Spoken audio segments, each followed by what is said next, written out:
निज निर्वाचन मंडली में हटहटा है बीजेपी कुआड़े गला समीर प्रभाती भोट बैंक खाली पड़ा चेयर भाषण मारी चलिए मोहन।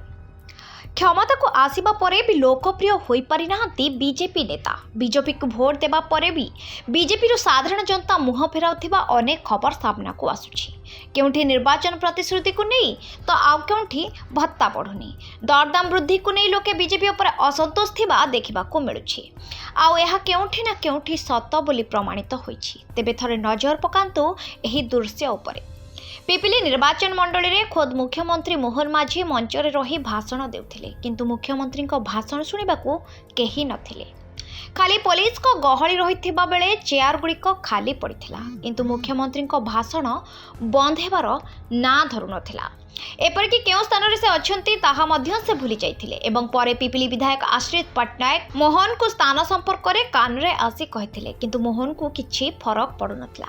बारंबार से भूली जाउथिबा बेले मंच रे उपस्थित नेतांक ठारू तथ्य नै भाषण देबारे व्यस्त रहुथिले। आ एहाकु नै सेठारे उपस्थित थिबा किछि वीडियो करी सोशल मीडिया रे शेयर करिसंती एवं बीजेपी को तीव्र समालोचना करिसंती।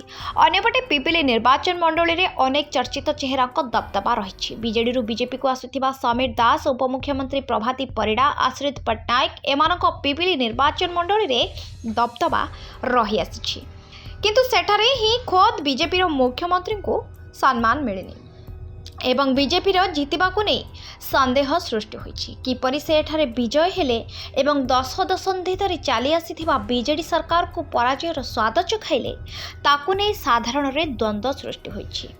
तेबे पूर्वरु मध्य मुख्यमंत्री मोहन माझी अनेक स्थान रे हटहटा होइथिबार नजर रहिछि, किंतु बीजेपी और मुख्यमंत्री ए सबु को नजर अंदाज करी आगे चलिछंती।